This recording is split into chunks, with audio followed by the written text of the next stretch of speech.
YouTube world இன்னைக்கு நம்ம discuss பண்ண போகிற டாபிக் வந்து database scaling which is really important in system design. So டேட்டாபேஸுங்கிறது ஒரு எவ்வளோ பெரிய காம்ப்ளெக்ஸ் சிஸ்டம்க்கும் பாட்டில் நெக் மாதிரி ஆக்ட் பண்ணும். பாட்டில் நெக்னா அது single point of failure. Like database ஸ்லோவாக இருந்துச்சு, டேட்டாபேஸ் டவுன் ஆயிடுச்சுன்னா டோட்டல் அப்ளிகேஷனுமே டவுன், டோட்டல் அப்ளிகேஷனும் அவுட்டேஜ் ஆயிரும். ஸோ டேட்டாபேஸ் ஸ்கேலிங்கிறது ரியலி இம்பார்ட்டண்ட். அதை பற்றி நம்ம இன்னைக்கு டிஸ்கஸ் பண்ணுவோம். ஸோ நிறைய டைப்ஸ் ஆஃப் டேட்டாபேஸ் ஸ்கேலிங் இருக்குது. நான் வந்து எல்லாமே ஹை லெவலில் தான் சொல்கிறேன், ஓவர் சிம்பிளிஃபைடாக சொல்கிறேன். பட் இதில் ரொம்ப காம்ப்ளெக்சிட்டி இருக்கும். பட் ஒரு பிகினர் டு மிட் லெவல் இன்ஜினியர்ஸ்க்கு இந்த வீடியோ வந்து ஹெல்ப் பண்ணும். ஸோ ஃபஸ்ட்டு என்னோட ஸ்கேலிங்கில் வந்து பார்த்தீங்கன்னா வெர்டிக்கல் ஸ்கேலிங்னு ஒன்று வச்சுருக்கேன். ஸோ இந்த வெர்டிக்கல் ஸ்கேலிங் என்னென்னா, ஒரு டேட்டாபேஸ் சர்வருக்கு CPU ஆர் RAM இன்க்ரீஸ் பண்ணுறது, அதுதான் vertical scaling.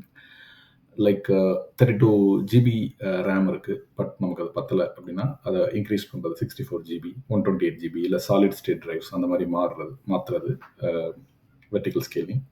Sometimes cores add பண்ணுவாங்க, CPUs ஆட் பண்ணுவாங்க, அதுதான் வெர்டிக்கல் ஸ்கேலிங்.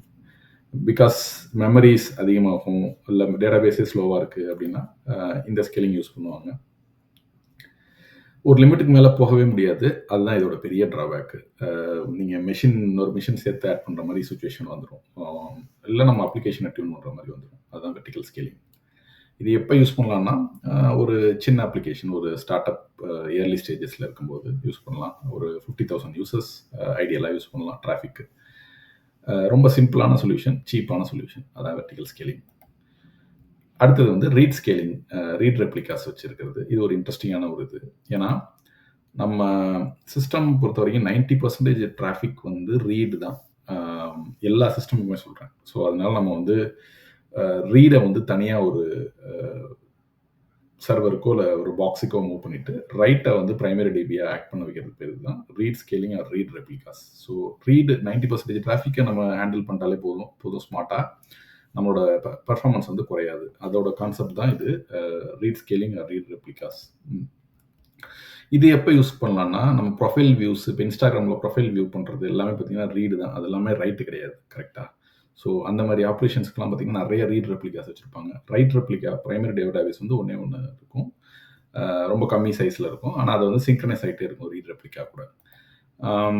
அதே மாதிரியே நம்ம டிவைசஸ் டெலிமெட்ரின்னு சொல்லுவாங்க. எப்படின்னா, இப்போ செக்யூரிட்டி கேமராஸ் இல்லைனா வந்து வேறு ஏதாவது ஸ்மார்ட் ஹோம் டிவைசஸ்லாம் இருக்குன்னா அதெல்லாம் பார்த்திங்கன்னா தேவையில்லாமல் இன்ஃபர்மேஷனை சென்ட் பண்ணிகிட்டே இருக்கும், which is not at all useful.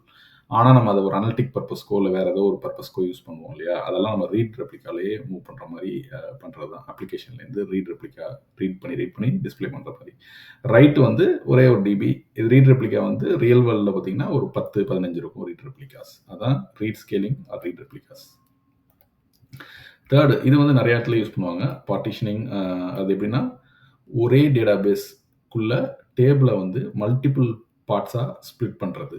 So பார்ட்டிஷன்டு டேபிள்ஸ்ன்னு சொல்லி, ஸோ 2025 டேட்டா ஒரு டேபிளாகவும், 24 டேட்டா ஒரு டேபிளாகவும் இருக்கும், 26 டேட்டா டேபிளாக இருக்கும். இது எல்லாமே லாஜிக்லாம் பார்த்தீங்கன்னா அந்த சிங்கிள் டேட்டாபேஸ்லேயே யூசர் கொரி பண்ணுற இன்ஃபர்மேஷனை எந்த டேட்டாபேஸ் வந்து புல் பண்ணிட்டு வந்து தரணும் அப்படின்றத டிசைட் பண்ணிடலாம் இந்த சிங்கிள் டேட்டாபேஸில். ஸோ ஹியூஜ் டேபிளாக இருந்தால் ஏர்வைஸ் ஸ்ப்ளிட் பண்ணுவோம், கொரி ஃபாஸ்ட்டாகும், மெமரி லோடும் கம்மியாகும் இல்லையா. ஆனால் டேட்டாபேஸ் சர்வர் ஒரே இடம் தான்.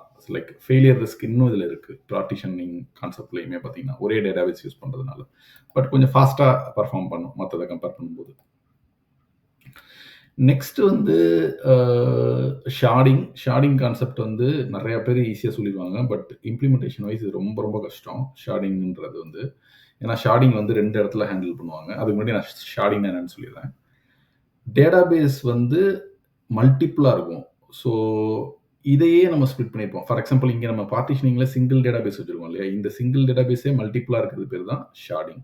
ஸோ அதை வந்து ஷார்ட் 1, ஷார்ட் 2, ஷார்ட் 3ன்னு சொல்லிட்டு இருக்கும். இதுதான் ஆக்சுவலாக பார்த்தீங்கன்னா பெரிய காம்ப்ளெக்ஸ் சிஸ்டமில் யூஸ் பண்ணுவாங்க. Like Twitter, Facebook, Instagram, TikTok இதெல்லாம் பார்த்தீங்கன்னா பயங்கரமாக இருக்கும் டேட்டா சைஸு இல்லை டேட்டா டிராஃபிக்லாம். ஸோ அதுக்கெலாம் பார்த்தீங்கன்னா ஷார்டிங் தான் யூஸ் பண்ணுவாங்க.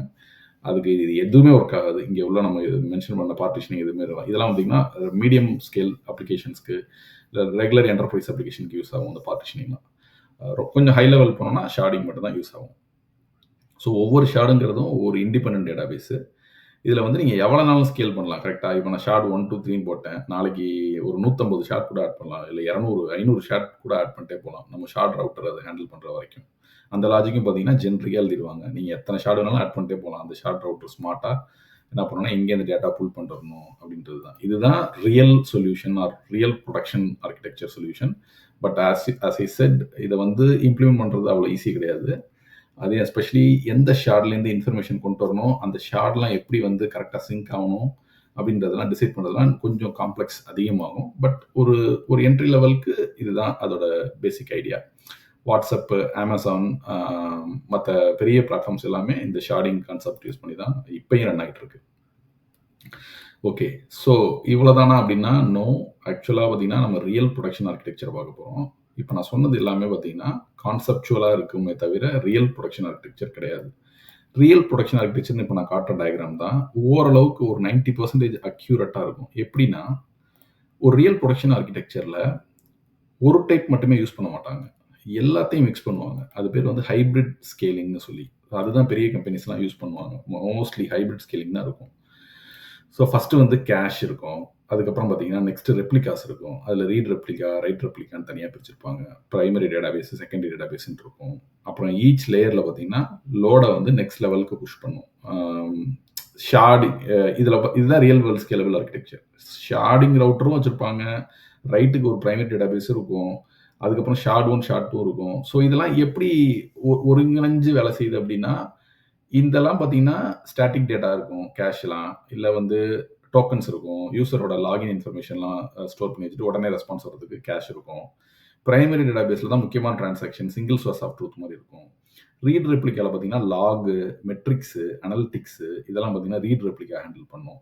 ஷார்டில் வந்துட்டு பார்த்தீங்கன்னா பழைய டேட்டா, இன்ஸ்டாகிராமோட பழைய ஃபோட்டோஸு, பழைய 2025 டேட்டா, 24 டேட்டா இதெல்லாம் பார்த்தீங்கன்னா ஷார்ட் வைஸ் பிரிச்சிருப்பாங்க. ஸோ இப்போ நான் சொல்கிறதுலேயே பார்த்தீங்கன்னா நிறைய யூஸ் கேஸ் இருக்குது. User information, log, transactional information, purchases, subscription, அப்புறம் இங்கே வந்து மெட்ரிக்ஸு, அப்புறம் இங்கே வந்து பழைய டேட்டா, பழைய யூசர் இன்ஃபர்மேஷன், இல்லை old post, history of post இதெல்லாம் கொண்டு வரது தான் இந்த ஷார்ட் இன்ஃபர்மேஷனோட இது. ஸோ ஃபைனலாக சொல்லணும்னா வெர்டிக்கலுங்கிறது ஒரே சர்வரை அப்படியே ஊதி பெருசாகிறது. ரீட் ரெப்ளிகாங்கிறது ரீட் லோட ஸ்ப்ளிட் பண்ணுறது.